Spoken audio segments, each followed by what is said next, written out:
Hello, I'm Marianne Mashiri. A very warm welcome to the Daily Global on BBC News. Let's start in the Middle East, where in the last hour, Israeli Prime Minister Benjamin Netanyahu has said Israel will not be satisfied with anything other than total victory over Hamas. He also said Israeli troops have been ordered to prepare to operate in Rafah in southern Gaza. Let's listen to some of what he had to say. Tonight, I am here to tell you one thing. We are on our way to a complete victory. The victory is at our reach.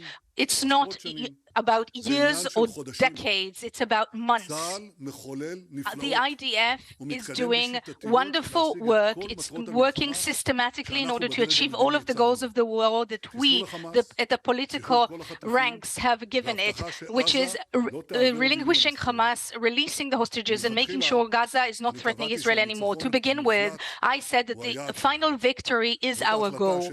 This was the decision I brought to the government at the beginning of the war, and we will not be satisfied with less. On the next half an hour, we're expecting to hear from US Secretary of State Antony Blinken following his talks with Israeli and Palestinian officials. Now, those talks come after what many people see as a positive reaction from Hamas to a proposed ceasefire deal which was put together last week. But Mr. Blinken has now met both the Israeli Prime Minister, Benjamin Netanyahu, and President Isaac Herzog, and has described a ceasefire deal as both possible and essential. Well, some reports suggest the plan provides for a truce of at least 40 days in return for the release of civilian hostages held by Hamas. For now, though, the war, which broke out in October, continues. The Hamas-run health ministry in Gaza said at least 100 people were killed overnight, and there has been further heavy bombing of southern cities, including in Rafah. Meanwhile, Israel says 31 of the hostages held by Hamas and other groups in Gaza are now known to have died. Well, let's hear now from Mr. Blinken about the ongoing hostage situation. The hostages are foremost on our minds and in our hearts. As you know, we now have a response from Hamas to the proposal that was put on the table. For a way forward, we're looking at it intensely. Well, Gershon Baskin was an Israeli negotiator for 17 years. He gave his assessment on the ceasefire negotiations. The Hamas response does enable some room to maneuver if Hamas would be willing to separate the first phase from the second and the third. In other words, if Hamas wants a ceasefire now for 45 days, which is something that I think the Israeli army would like as well, this could be done and we could see the release of civilian hostages from Gaza, those who are remaining alive. Well, with me now is BBC's Chief International Correspondent Lise Doucette. And Lise, a difficult job for Mr. Blinken. This puts him in a very, very tough position. All we've had is these very public remarks by Prime Minister Netanyahu, a ferocious rebuke to these really incessant efforts by the United States and its Arab partners to come up with a plan. And it's hard to square Prime Minister Netanyahu's description of the Hamas counteroffer as delusional with the remarks we heard yesterday from the Qatari Prime Minister, a key mediator in these talks. He described it as positive. Antony Blinken, in his first remarks, we'll wait to hear from him shortly, he had said that it was the best way forward, a lot of work still to be done, but trying to give a sense that there was still something to work for. But listening to Prime Minister Netanyahu, you had a feeling that this was dead in the water.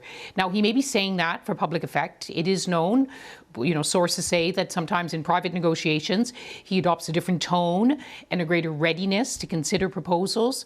But the Israelis seem to see this as an effort by Hamas to end the war on its own terms, which is utterly unacceptable.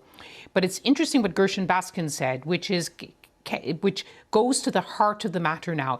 Is it possible to salvage something from this proposal? The Hamas counteroffer is a three-phased one over about 135 days. And the first phase, which would include a temporary pause of about 45 days, would release the most vulnerable of the hostages: women, children, the elderly, the ones of which there is greatest concern about. There's concern about all of them, but those first, in exchange for some prisoners and some desperately needed humanitarian aid. But we'll see just what kind of a tone Antony Blinken adopts. It's very, because this is all there is right now. And it's all about tone, isn't it, really? Because if you heard the tone of Mr. Netanyahu, you could feel that there was no conciliatory element in his tone at all. But there never is. His mantra has not shifted an inch. Total victory, absolute victory. And tonight he said it was within touching distance. It was a matter of months. Now, as you know, and you've reported on your program, there had been assessments by his own military team that actually they weren't that close, that Hamas was actually even in the north of the Gaza Strip, which has been razed to the ground, where Israeli forces in large part moved away from to concentrate on the south.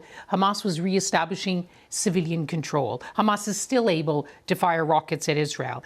And of course, alarm bells are ringing right up to the UN Secretary General. Antonio Guterres said, if you carry out what you say is your plan, then to go for Rafah at the southernmost corner, where half of the population has been pushed, this would be the disaster of disasters. In the meantime, people are still dying in Gaza.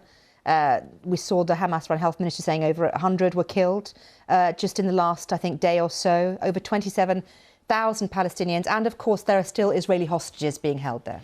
I mean, Marion, we just reported that 100 died. You know, before all this, if one person died, it would have been a story. Now, given the enormity of this staggering death toll, the United Nations says that if you try to tally up the dead, the missing and the injured, it's actually 100,000 people, which some 17,000 children having lost one or both parents. That's 5% of Gaza's population.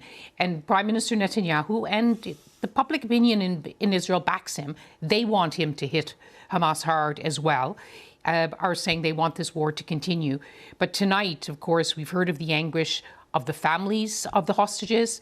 They, of course, there's been that blow that 31 families were told their loved ones are dead. That's a fifth of the hostages in Gaza. So tonight, they are urging the Prime Minister and others again to put the lives of the hostages first before the military plan.